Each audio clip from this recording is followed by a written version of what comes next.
Yo, what is up, you guys? I'm DeAndre. Javante. And this is Dre and Jay.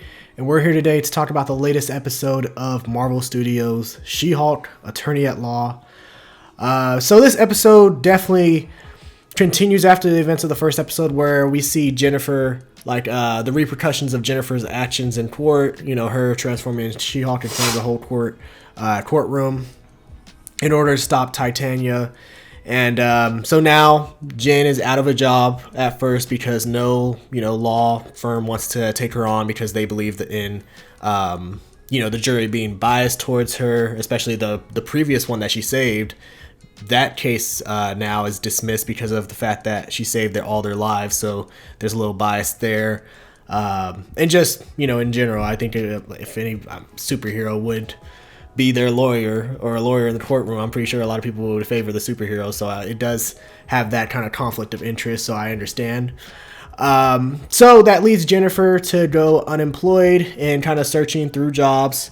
And then you also see her kind of connect with her family, which was kind of funny, seeing that personal side of them, because that I feel like that's important for some shows to establish, is that family dynamic and what these characters are like outside or like with their own families. I know in Falcon and the Winter Soldier we had Sam Wilson and kind of his nephews with his sister as well. So so things like that are kind of nice to see every now and then in the MCU as well. And then you see her get introduced. So she ends up working for this other law firm now, this superhero division. And one of her first clients that she has to take on is Emil Blonsky, a.k.a. The Abomination, which is played by the same actor, Tim Roth, that played him in the original The Incredible Hulk, 2007. Or was it 2007 or 2009? 2007. And, he convinces Jen to take his case. He feels kind of remorseful for his actions, and you see her talk to Bruce about it, which features a very funny, breaking fourth wall sort of kind of joke. He's like, I'm a different person now, literally, and I thought that was funny. And then pretty much, just the show establishes that. The end of the episode, that clip with him and Wong when they were in China for Shang-Chi in the Shang-Chi film, that clip goes viral at the very end, which could complicate Jen's and Blonsky's hearing in the future episodes. I like the episode. I can't really. I would say it's a good starting point to. I hope what the third and fourth episode. I heard the fourth episode will be really great. Guest character and stuff like that. I'm guessing Daredevil comes to California for some reason, but this episode was cool. It's kind of more just setting up things like DeAndre mentioned, setting up the storyline, setting up the character still as far as who the character is, trying to be a Hulk while also being a lawyer. And the part about not wanting to be a freak, like a lot of those clients, like DeAndre mentioned, didn't want the She-Hulk part because they didn't want the freak show. A lot of people didn't want all that extra stuff going on. So seeing her, have to deal with that, and basically realizing that since she's all open with the She-Hulk thing, it's out there that people are gonna look at her differently as far as careers and opportunities and stuff like that. So I like her. Also, I like her. I can't think of the name. My girlfriend's one too. Never mind, I can't think of the name. I was zoned out. Sorry, guys. I'm tired. But as far as the character, I like the family. Johnny mentioned the family. So I think we've seen a lot more of that recently with Marvel. I remember we've seen it before with the Age of Ultron with Clint, and we've seen with, like Johnny mentioned, with Stan, and then we see with Miss Marvel. So we're seeing a lot more, I think we always seen that kind of that family dynamic, Spider-Man included, where you see the human side that we can all relate to in a way, different family members. Find out that you're a superhero or something like that, and you want to ask all kind of questions and stuff that doesn't even matter, but just all kind of stuff. So, love seeing that. Love seeing the family dynamic, especially since we know Bruce doesn't have no communication with the family at all. So, that was cool to kind of see. I was kind of curious if they were asked, see if how's Bruce or anything like that. But, I thought that might happen. But, see Abomination's cool. Bringing back the same actor, I think, was a great decision. I think it's it gives people a friendly face that they can go back to and say, oh, look, like Leonardo DiCaprio meme. But yeah, I'm more excited about what comes next after this. I mean, we see he escape. Well, we hear he escapes. You see him. It goes to the Shang-Chi scene, so it kind of tells you what this timeline is or what is taking place. So I'm curious. I think maybe Wong got. I don't know. Maybe Wong got him, but I don't know why Wong just get him out like that. I don't know. I mean, maybe that's the way he's able to not have an incident. Maybe that's how he deals with it. He just lets it all out when he goes to fight. So I don't know. That's what I'm guessing. Like he said, he doesn't have incidents like no more. Like he's connected with it. It's kind of like mutual thing. So maybe that's how they have learned to cope with each other by him going into the fighting ring and fighting and then coming back and calming down or something. I don't know.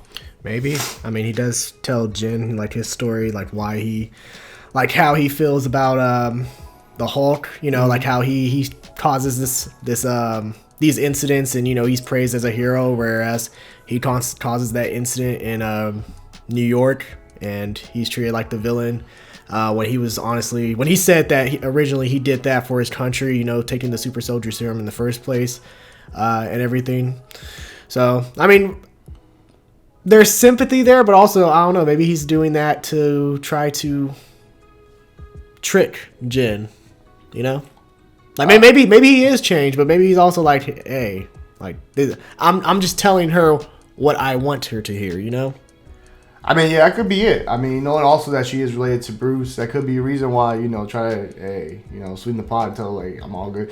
And Bruce, now he's over it too, so, I mean, which is why I said I don't see them doing anything with Abomination long term as far as, like, him and Hulk, because it seems like Bruce Banner has moved on from that stage of his life. Yeah. Which, I mean, honestly, Bruce has moved on quite a few stages now, seeing where he's at now. Exactly.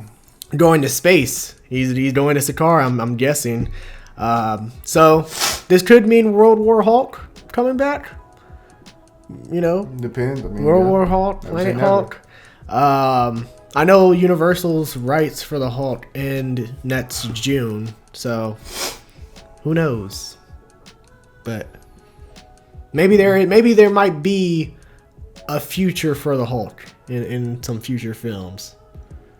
I mean, I've been thought he had a future. I just thought his future was just different. I thought he was more of a knowledge, wisdom, but not as far as like being an Avenger, like a main Avenger no more. I just thought that was like his future. But you never know, if they do get the rights to him and they want to go back with Planet Hulk or something like that, they could do that. I think people would like that. I think people like to see. I think it give people some satisfaction that Hulk still has like this Hulk rage in him and stuff like that. So it could work. Yeah, I wouldn't mind. Hey, at that point, then I will say, you know what?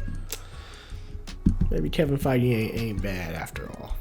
I'm honestly, I'd be cool. I'm cool with him just being the way he is now. I think, of course, it ain't the Hulk that you came up with, and you're like, oh, it ain't the Hulk I know, but like, it's kind of part of the growth of the Hulk. You've seen the Hulk grow through each movie, through each phase, so it's kind of like this is just what he is now, as far as a character. So if they went back to the Planet Hulk now, and say you went back and took him back to like Hulk from Thor Ragnarok or Hulk from before, then it kind of just defeats the purpose of all you did with the Hulk. So I don't know. I'd rather you just, in a way, just leave him the way he is and call it a day. But you never know.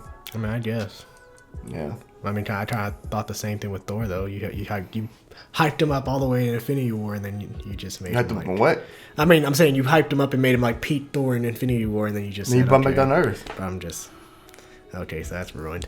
Yeah, I guess. As far as the Abomination Wand thing, because, now I think about it, and that clip had to have happened, like, a while back. Like, the whole Shang-Chi. Yeah. Like, they must have just now got the footage. Because, remember, at the end of Shang-Chi, Bruce Banner was still in the sling. His arm was still messed up.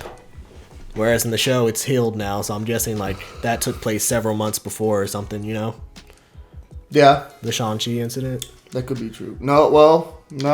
I mean, depends. We haven't seen Bruce Banner. Do we know Bruce Banner's arm is healed? We know Hulk's arm is healed, right? Does that mean Bruce's arm has to be healed too? Maybe not. Yeah. I don't know. I mean, maybe that is true. I don't know. But if so, then yeah, that means that time jump had to be. I mean, even the they have to be doing time jump then. But then I don't see like how, because remember, like if Bruce's arm is messed up when he's Bruce and it's messed up when he's Hulk, and then now it's good when he's Hulk, I would think that it would be that's true. Bruce, you know, that's very true. I mean, it could be. Yeah, it could be some. I mean, it could be. Yeah. Shit. That means. Damn. Maybe Shang-Chi's our guest appearance. And She-Hulk. No, Shang-Chi ain't coming. I don't know who's coming because Shang-Chi is in California though. Yeah. I don't know. I know people said Daredevil, but why would Daredevil be in California? I mean, you know Daredevil's going to be in it, though. Yeah, why would Daredevil be in California? Like, he was on episode 4, like, being a big character in episode 4. Mm-hmm. I'm going to guess to say it's Shang-Chi. Shang-Chi is going to be your... He's in California already. Maybe. I guess that could work. I mean, it could be Daredevil. I don't know why Daredevil would be out in California. Well, I mean, we've seen Daredevil in the trailer, so at this point, you know Daredevil, but you don't know if that's her going to New York. You don't know what that is. That could be her in New York. Man, that's him in California. Why is he in California then? Okay, who knows? But I'm saying, like, Daredevil being in California is a whole nother. That's across the country. What will be his reason? I mean, well, it's an up-and-coming... She's working for an up-and-coming superhero lawyer division. I would think Daredevil, considering him being a superhero and a lawyer... Well, he works on Hell's Kitchen. That's his shit. Yeah, I know. Hell's Kitchen is his shit. No, I'm saying, so why would he be working there, too? Maybe he sees the news about Abomination, and then he decides to help Jen Walters out. I don't know. I don't fucking know. I don't either. That's what I'm saying. It's kind of crazy because we have established that she lives in California. She's a UCLA Bruin. Shout out to the Bruins. And she lives in California, so I just wonder why Daredevil will be out there. But I'm sure we'll explain that next time. Like I said, that I think this episode kind of just gives you like a little taste. It's really leading you to what the next 2 episodes are going to be. I think the next 2 episodes are probably going to be some of the better episodes of the series. But overall, this series has been fun. I think She-Hulk's been cool, like nothing crazy. I've enjoyed the character and seen the development. I still prefer Miss Marvel at this point, but we're only 2 episodes in, so things can change. So yeah, I'm rocking with it. That's solid. Marvel.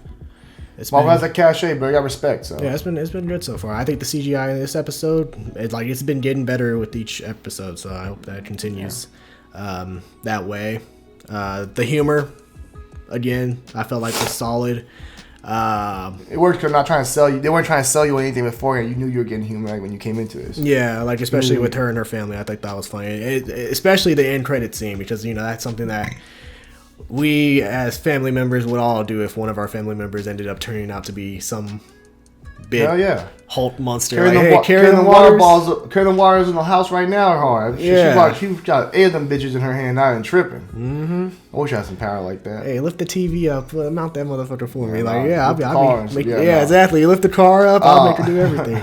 But yeah, overall, I think, man, with Marvel, man, shout out to Marvel. Their shows, they get better and better. I think they finally found a formula.